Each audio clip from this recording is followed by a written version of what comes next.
Welcome to the Soar podcast, the place for creative entrepreneurs with limitless dreams and unconventional stories. I'm your host, Ray Hyde Cornell, founder and business mentor at Chiron Consulting and CEO and senior copywriter at Cornell Content Marketing. My goal is to bring you stories of what's possible so you can never tell yourself that your dreams are impossible.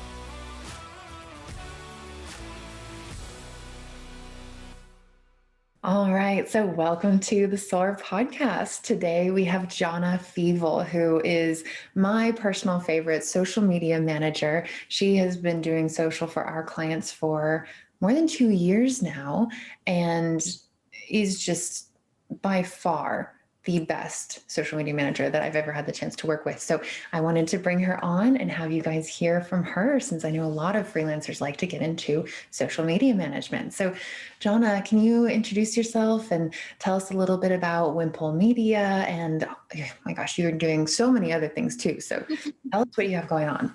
Yeah, so thanks, Ray, for having me on. I am an owner of Wimple Media. So that's the business that I do most of my social media management under. And I started that 5 years ago when I officially named it, Yeah. I also have a couple other companies that I am starting up, and I'm working on creating basically ready to post content or, digital sales on Etsy, trying to help people get access to good marketing content quickly and easily. So those are kind of things I'm working on. And I have a background in graphic design. I've been doing graphic design since I was in my late teens, starting interest wise. And then I just kept going and going and going. So, Yeah. And I like that you brought up your design background, because that was one of the things that really drew me to working with you. When you and I first met, we had another social media manager on the team, and she had a very specific aesthetic. And there's nothing wrong with that. But as an agency, and I'm talking about Cornell now, we had so many different clients. Some were very corporate, some were very creative, some were very feminine, some were very masculine. And we needed someone who could come in and really adapt to all of their different brands. And you stepped in, you adopted the established style of vector art that we were doing for a particular real estate investing client at the time. And this was something that one of our previous designers created. And I was like, there's no way that anybody's going to be able to match this and make it look like we didn't transition designers in the middle of this client's social media feed. And yet you did. You came in and you perfectly matched everything. So can you talk a little bit about, do you think that designers and social media managers in particular need to have that diversity? Or is it okay for someone to have a particular aesthetic and only want to work with clients within that aesthetic? I think the biggest thing is knowing yourself. So, if you're a social media manager and you're only comfortable with, writing content or capturing a brand voice, then just make sure that your clients know that that's your specialty, that you're not going to be able to deliver stunning graphics that really fit their brand, and they may have to bring on someone else whose specialty is that. So I think the biggest thing is just being honest with yourself and with your clients. And I'm not saying, I started off trying to put everything. I was like, oh, I'm a master of all these things. And you quickly learn that you're not. So I think that's the most important thing. So no, you don't necessarily have to have all of these skills that makes the one true social media manager, but you have to know what you're good at. Yeah. And I think that's so important for especially social media managers who are aspiring to be, or they're early in their careers, because they think, oh my God, there are all these social media managers who they do the graphic design, they do the hashtags, they do the copywriting, they do the engagement, they run the ads, they understand the algorithms, they do all these things. But it sounds like what you're saying, if I'm hearing you right, is if you know what you're good at, you can find clients who need either everything that you're good at or a specific subset of your skills. Absolutely. There's always somebody looking for, just hashtags or just engagement on accounts or just creating graphics or content. So there's always somebody out there for you as long as you are putting out there what you're good at. So I like that you said that as long as you're putting out there what you're good at. So how do you recommend that social media managers get clients and they find those people who do need that particular set of skills that they have to offer. Yeah.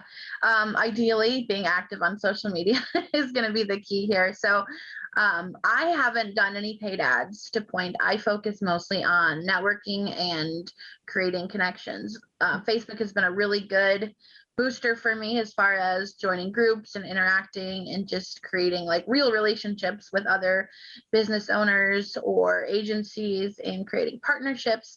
And I've found all of my clients either organically that way or through recommendations. So, I mean, it's really like be honest about what you do, be kind to people, don't just be super salesy all the time. I feel like, that gets you not the best connections and maybe not the clients you're looking for. So, really, just genuine interaction and networking is going to get you a long way. Yeah. Yeah. And you mentioned building genuine relationships with people.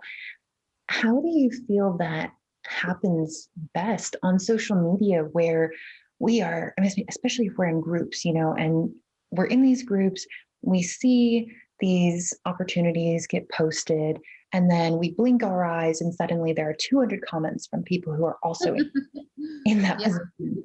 Or, the feed's going so fast, and you try to comment on people's things and you try to build that relationship, but it feels so fast paced. It feels so fleeting. How do you recommend people build those authentic relationships, whether it's for getting clients or building partnerships, collaborations, or just even social support? How do you do that on social? Yeah, so it's a balance of many things. Um, as far as like the opportunities posted, like 100%, comment on them, send an email application if that's what they're asking for. But be real. I've gotten hired among like 400 people just because I put a little humor and personality into the Google form or the questionnaire. If somebody's asking for advice, leave your advice and don't put a sales pitch at the end. They're going to reach out to you for more advice. I've created clients that way, or recommend someone that is good at something. So if there's a post for, content marketing, like I will tag Ray in it instead of myself, because that's not, it's not my strategy. It's not my specialty. So that's how you create partnerships. You identify these special people, these leaders in the industries that you're not a leader in, tag them, interact with them, refer clients to them or potential clients, and you're building relationships not only with the other people in the other fields, but you're also creating a relationship with that person that you recommended that specialist to. They may come down the line and be like, hey, I know you recommended me someone else before, but now I really need help with this that you're really good at. So it's a long game, I feel like sometimes, but just putting yourself out there and doing it, it takes time and it takes work. It pays off for sure. Yeah, I'm so glad that you said that it's a long game, because it really is. This is not, I feel like entrepreneurship and building a very stable, healthy freelance business is not transactional. It's not like you have something for sale, people can go to the page, buy it without ever really knowing you. You have to put yourself out there, and there has to be a level of connection and trust in some sort of bond, even if it is something like you making a joke in a Google form application, Right. and then having a little chuckle on their end when they're solo in their room on their computer. That is a way to build that connection, build that bond that you need in order to build these people to people businesses as freelancers.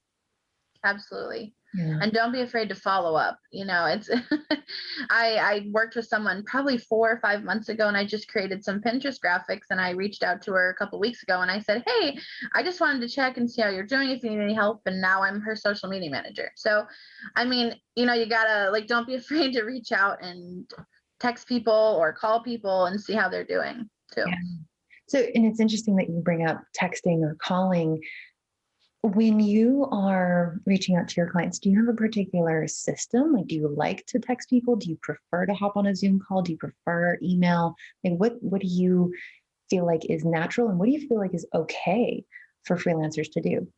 Yeah, it really depends. Like I think it's important that you set your own boundaries. Like if you do not want your clients to text you, don't make that an option. Only provide your email or Slack or whatever you're using for your point of contact.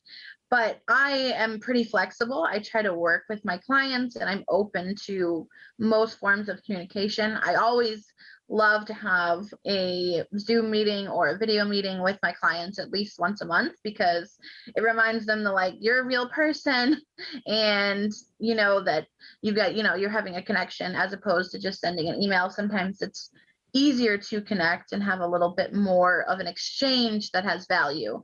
But for quick communication, I really like Slack, I really like email, and the occasional text message if it's something that's really urgent is no problem. Yeah. So you, to me, every time I see you online, I see you in Facebook groups, I see you creating all these things, and you being so active. And every time I see you, I think, man, she is really building this creative empire. What have these past 5 years been like for you?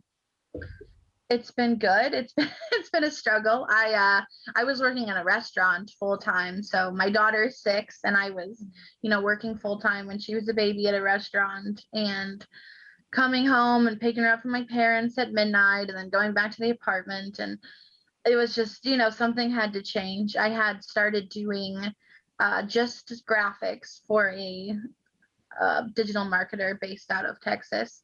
And it was bringing me in about 1,000 a month. And that's all I had. It wasn't guaranteed. It wasn't a contract. And I like kind of just took the leap and quit my restaurant job and decided just to go full time with my marketing. And I had like, it was like sink or swim at that point. So I really had to grow my clientele very quick and make sure I could support myself and my daughter. And I haven't gone back to a job since that point. So I've been successful. I'm not saying there wasn't months that were like, this is a struggle. Mom, I need $800 this month.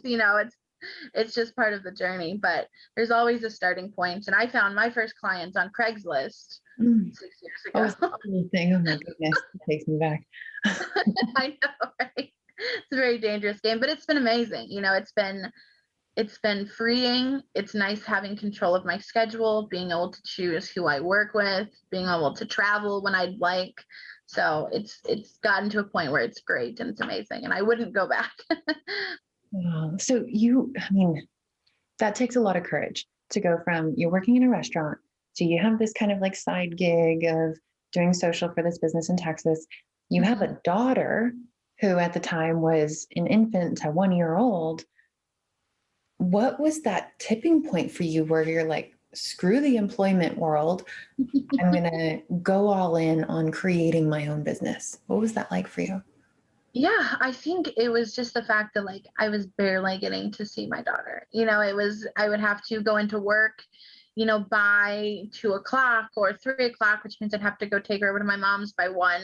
And I wouldn't get home till, close to 1 in the morning after picking up my daughter and taking her upstairs. And then I would sleep and get ready for work. And the cycle would just repeat and repeat.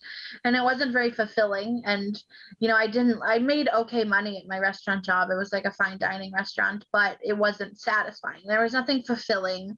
It was just going to work, talking to people. I'm not the most like extroverted person. So every day I had to go and talk and talk and talk and pretend to be like this really happy and fully, filled person to otherwise you don't get tips, So it was just, very draining day after day. And I was like, that's enough. Like, I'm just going to do it. And I took the leap. My parents, have been very entrepreneurial their whole lives. And so I was lucky coming up with that kind of upbringing because they always encouraged me to, just do it. Like, what's going to happen, like knowing, in my mind, of course, I know that there's a fallback. Like, if all things go to hell, I can just go stay at my parents again, So there's a risk, but I think knowing what the failure results are and knowing that if you're okay with that,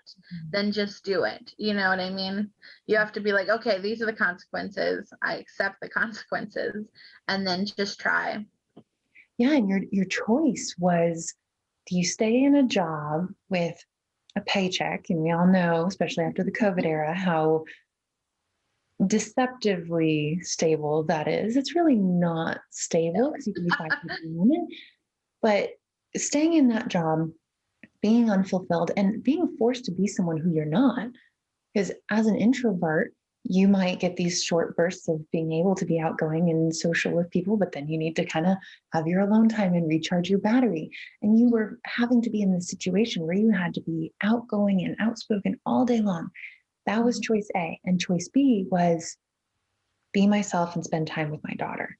Yep. I And mean, control my schedule and, just be able to make my own choices for my life and what I wanted to do and who I wanted to work with and when I was going to have family time or when I was going to be available for my clients. So, yeah. And how did you find graphic design? Like, at what point did your side business come into play? How did you invent that? yeah, so I was in college at the time and I had really no idea what I wanted to go to school for. I was originally it was like a double major in English and then psychology and then I was like, well, I kind of like sociology and so I was all over the place. Like I kept changing my major and my mom wrote her first book that she had like in the back of her mind for a long time and she was working with the publisher at the time and they really couldn't capture her vision for the book cover. And so I went and I got my camera and I went and took some pictures of my friend and I used them to create this cover that she had been envisioning in her mind as kind of a draft piece for them to base the cover off of. And so that was my real first graphic design project. And I think it was like 15 or 16 at that point. And then I was like, yeah, I was really young. So then I was like, I love this. And then I kind of threw myself into it, learning what I could, learning the Adobe programs, because I like taught myself Photoshop to be able to make that cover. So it was kind of a interesting journey. But from there, so then it was probably a hobby, from 16 to about, 21, 22 when I finally quit my job and decided to do it full time. And how did you get that first client, that one in Texas? Yeah, so that one it was actually a book cover design job. I did book covers for a long time, only book covers. It's so ironic because you now have a book coming out. I do, yeah. Oh my But God. I did make my own cover, so Oh my God. I've been looking at your post with the Gorgonzola and oh my God, it is the cutest thing. It's very, do you know, I'm going to butcher the pronunciation of his name, but it's like Roald Dahl. yeah, yes. Mm-hmm. It feels very reminiscent of his style, which I just love, like James and the Giant Peach and, all those things. And it's just adorable. I'm so excited for you. I'm very excited as well. I only have 2 more illustrations and then I'm done with all the illustration aspects. So Wow. So it's kind of come full circle then. It started out doing book covers and now you have a book coming out. Mhm. So how did you go from doing book covers to social media management? Yeah, so that first job that I got, it was for this digital marketer owner, his wife. She was writing a book and she's kind of like a mom blogger in Texas. And so she's got a pretty big brand name. And I designed the book cover for them. And then he was like, hey, I'm getting my agency going. I've got like 3 clients that I need, 10 graphics for a week. And I can pay you this much, And so I was doing all of his clients' graphics for a while, just his. And then I was like, I know that I'm making 1,000 a month from this guy. Like I can live on that if I had to. And so I really liked the fact that I was working in the social media arena. It was really enjoyable. And he does a lot more than just social media. It's like a full-on digital marketing agency. So I got to learn some things, how to like do strategy and algorithm. It was almost kind of like an internship, but paid, thankfully.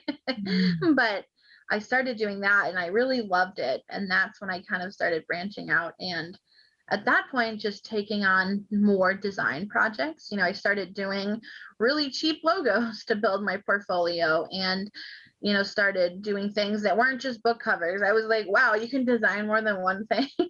And so it was kind of eye-opening. And so I had his reoccurring job and then I just did one-off projects all months to make money. So I was like, this is how much money I have to make. So I need to do this many projects. And I would just put it out there anywhere I could, Facebook, LinkedIn, Craigslist, Reddit. I was like scouring job boards constantly.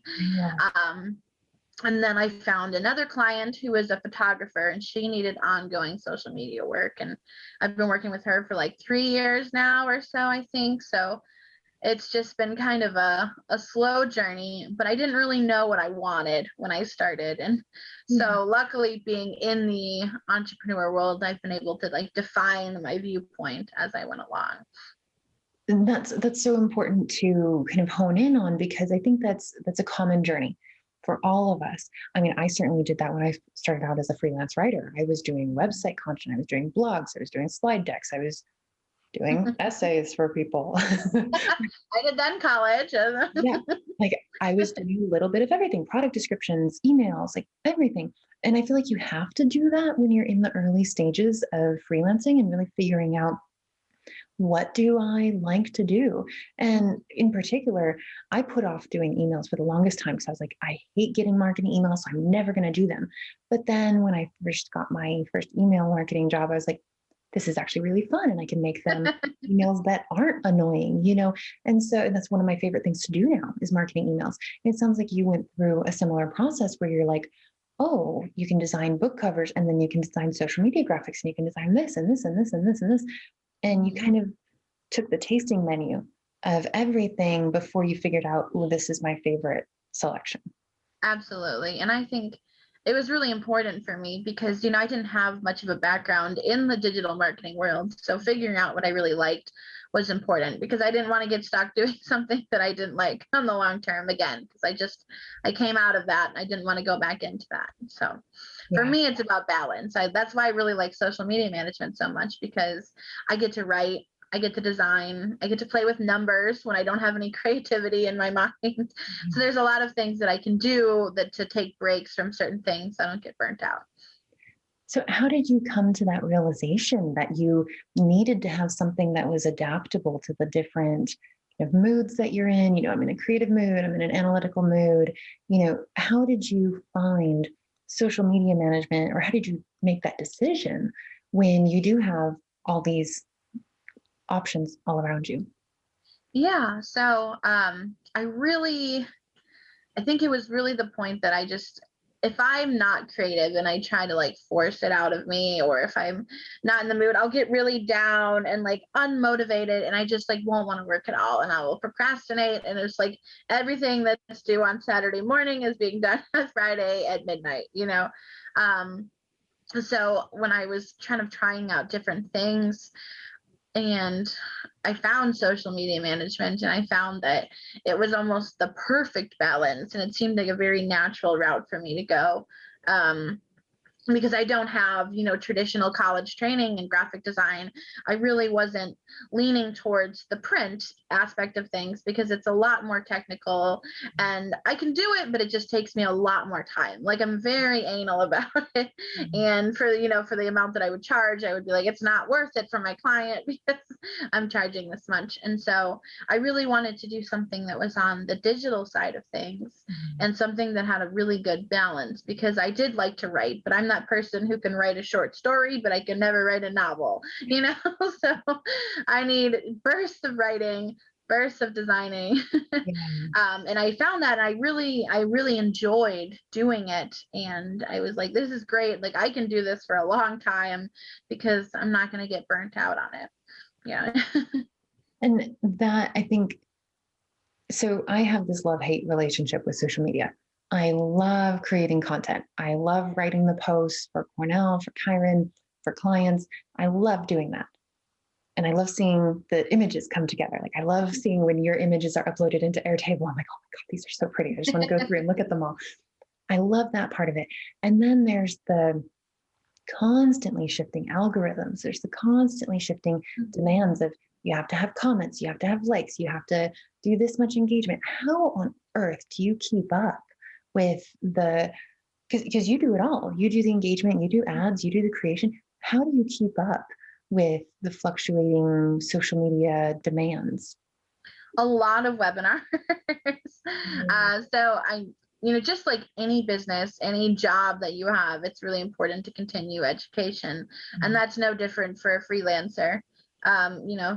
We know what our specialties are, and then we just make sure that we're always up to date. I subscribe to podcasts or newsletters or blogs, and I really just make sure that I'm learning something regularly or staying up to date on, all of Instagram's changes that they make every other day now or Facebook's changes, because they're always going to change, because there's always going to be something that people want and they're going to try to give it to people. And as a social media manager, it's my job to be like, hey, now we're only using 15 hashtags instead of 30, or this is when we're going to post now, not then.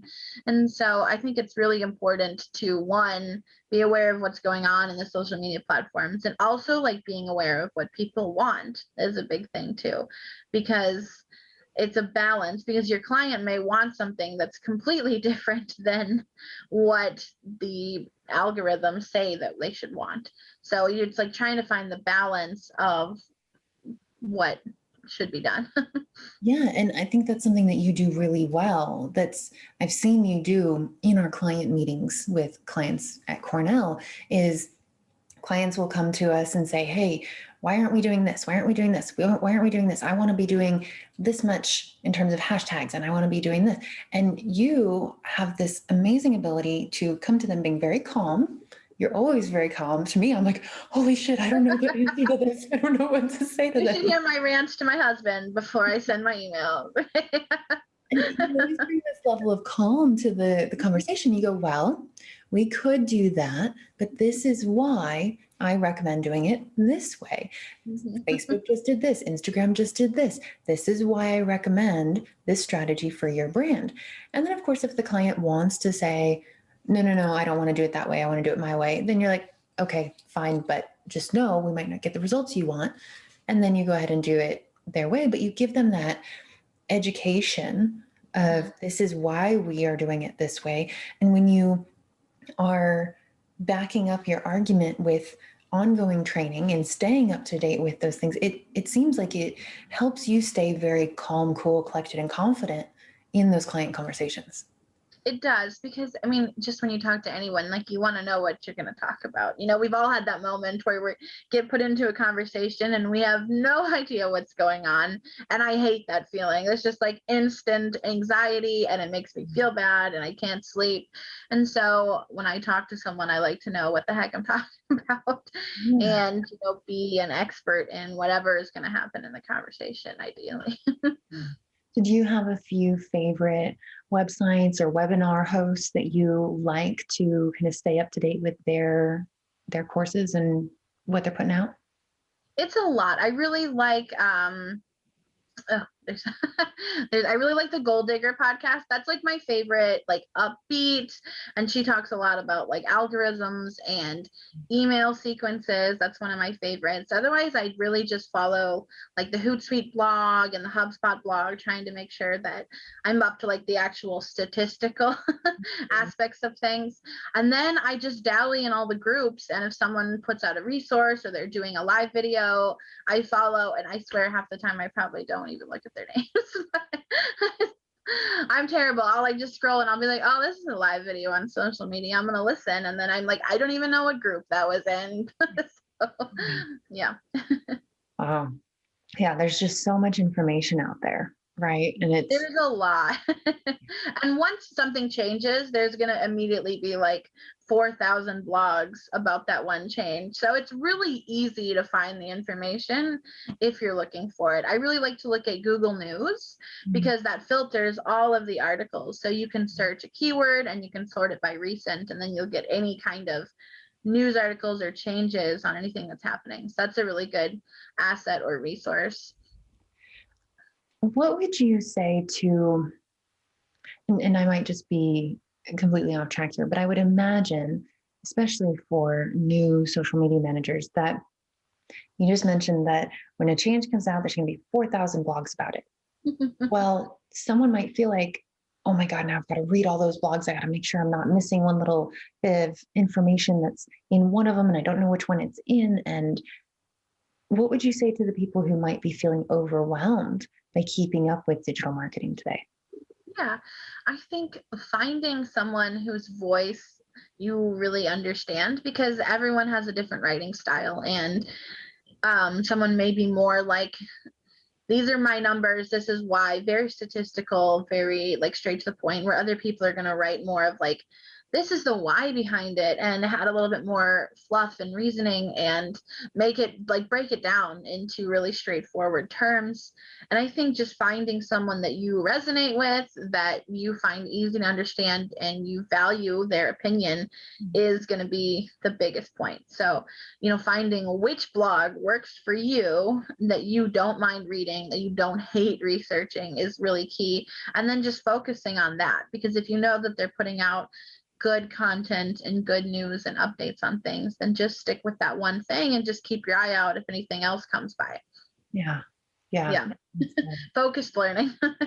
Focused learning. That's an excellent way to put it. Yeah. You're never going to be able to consume all the information.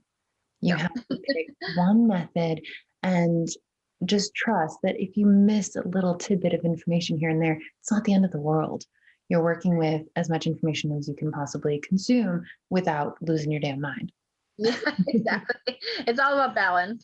And that's where, knowing what you're good at and knowing what you're focusing on is important too, because trying to know everything about digital marketing and every aspect, it's impossible. There's no way you can be an expert in everything. You can be knowledgeable, you can execute it, which is fine. If somebody is looking for a virtual assistant who can do a little bit of everything, that's perfect. But, be straightforward, be like, okay, yeah, I would love to do your SEO, but I'm going to do some research first, so I make sure I'm up to the task.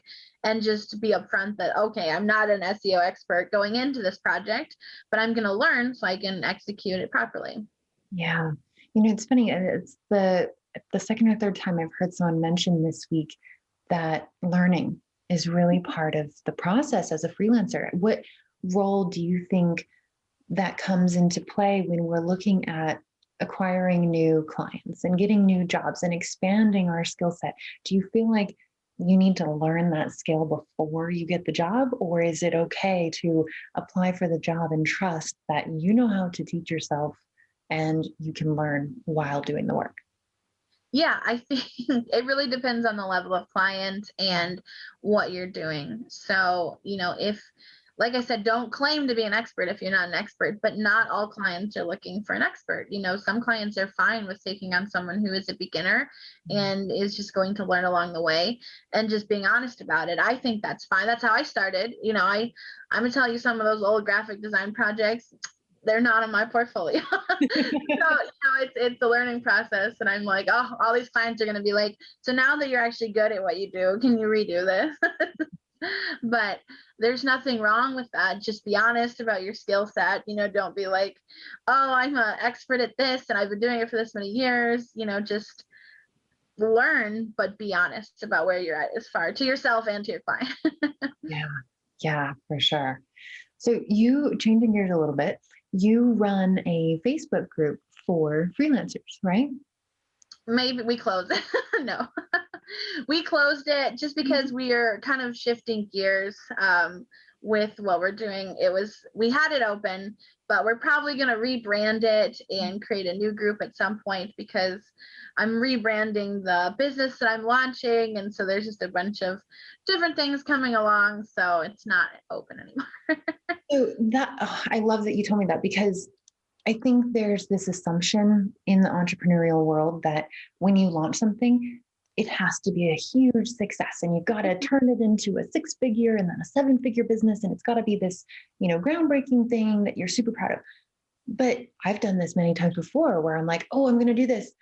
And then I start doing it and I'm like, oh, wait, I don't like this anymore. And I shut it down. Or nobody seems to be responding to this. I guess maybe the world doesn't need this right now. And then I shut it down. And it sounds like, so tell me about your thought process around why you shut down your group, because you started it.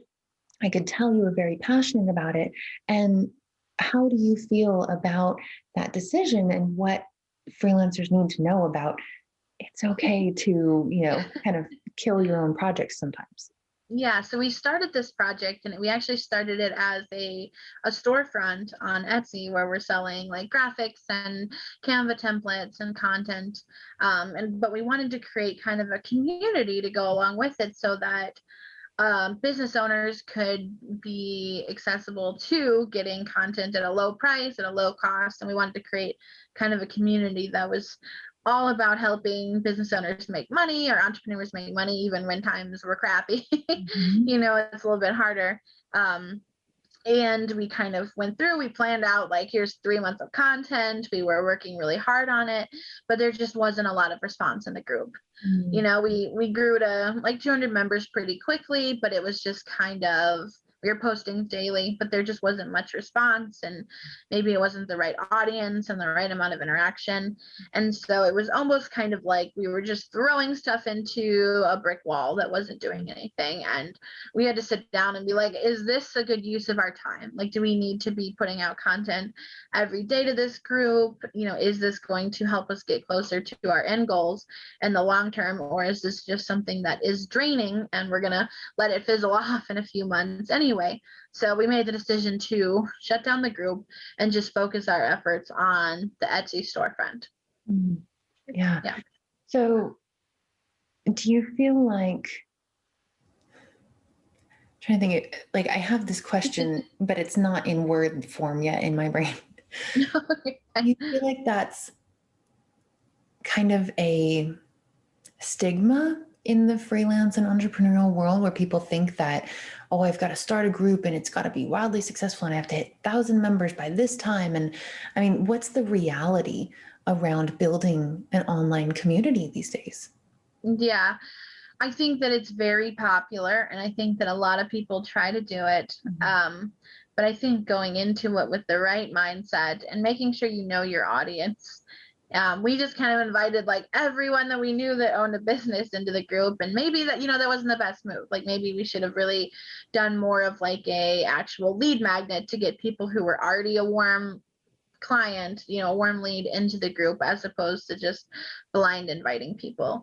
So I think that the strategy of what you're putting into your group goes a long way. They can be a great place for building community or connecting with people, but I think they have to be done in the right mindset and the right attitude, because right now it's really popular for people to join groups to win something from a giveaway, but those clients are just kind of empty. Those group members are just empty people, because a lot of them are probably going to leave when the giveaway is done or just not interact. And I don't think that's the best way to get people in your group if you want to create a community. If you're just trying to get people to sign up for your lead magnet, then sure, go ahead if you're just trying to build your email ad list. But it really depends on what you're trying to get out of it. Yeah. And given that you do so much in so many different social media platforms, I have my Chiron community group in Slack because I absolutely hate Facebook. I know there are a zillion and one Facebook groups. Now we have things like Clubhouse. I mean, what do you think are the most viable platforms? And of course, those are not the only ones. There's also like things like Wire and all sorts of things. What do you think are the most viable platforms for creating a community, especially since Facebook seems to be so crowded? Yeah, Facebook is very crowded. Clubhouse has been really great. I have an Android, but I signed up on my husband's iPad. I know that people are, because it's so fresh and so new, it's been a really good place to create a community.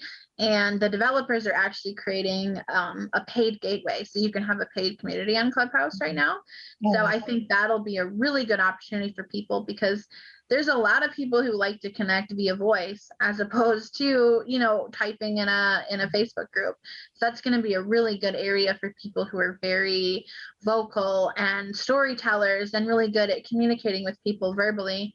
And I also am a big fan of people who host communities actually on their page. So someone has a funnel, or they have a backend where they're hosting the community actually on their website, because it's a little bit more exclusive, it's a little bit more niche, and that the people who are signing up are like hot clients or hot leads, because they're already they went the extra step going from whatever social platform they found you on to joining your website group. Yeah. So when you say website group, I'm a diehard WordPress fan. So my mind instantly goes to like Buddy Press as like a WordPress forum kind of community. Is that what you're talking about? Or are there different ways that people can build communities into their websites? Yeah, there's different ways.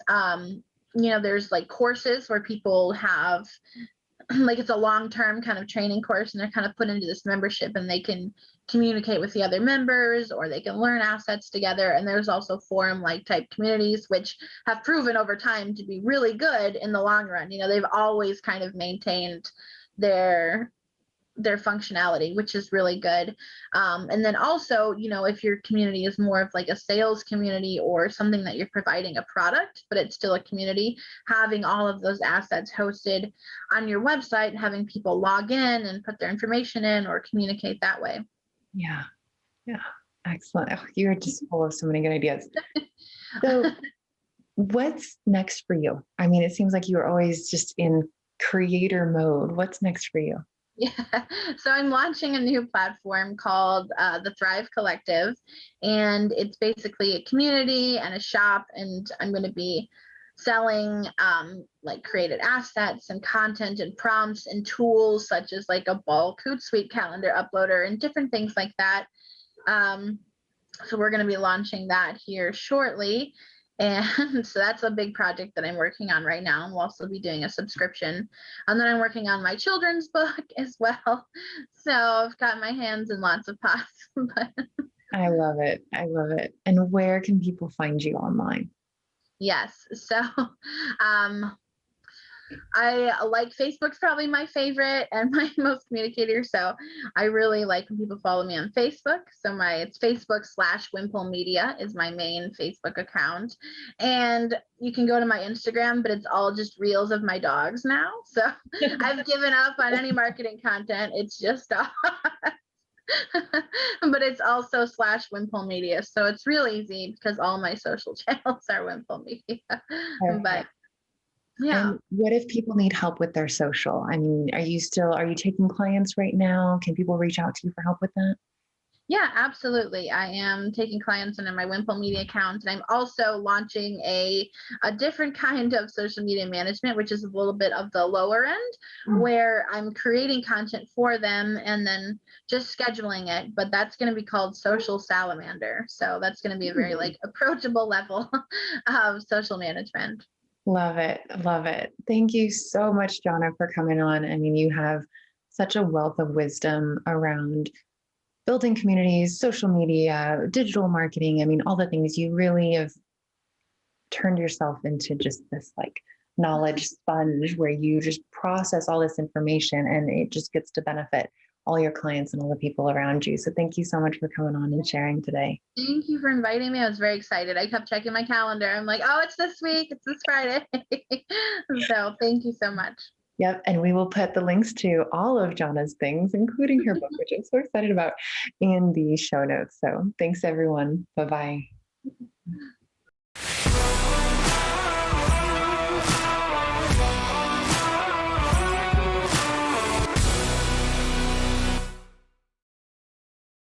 Hey, it's Ray again. Thanks for listening. If you liked this episode, please subscribe and rate us on your favorite podcasting platform.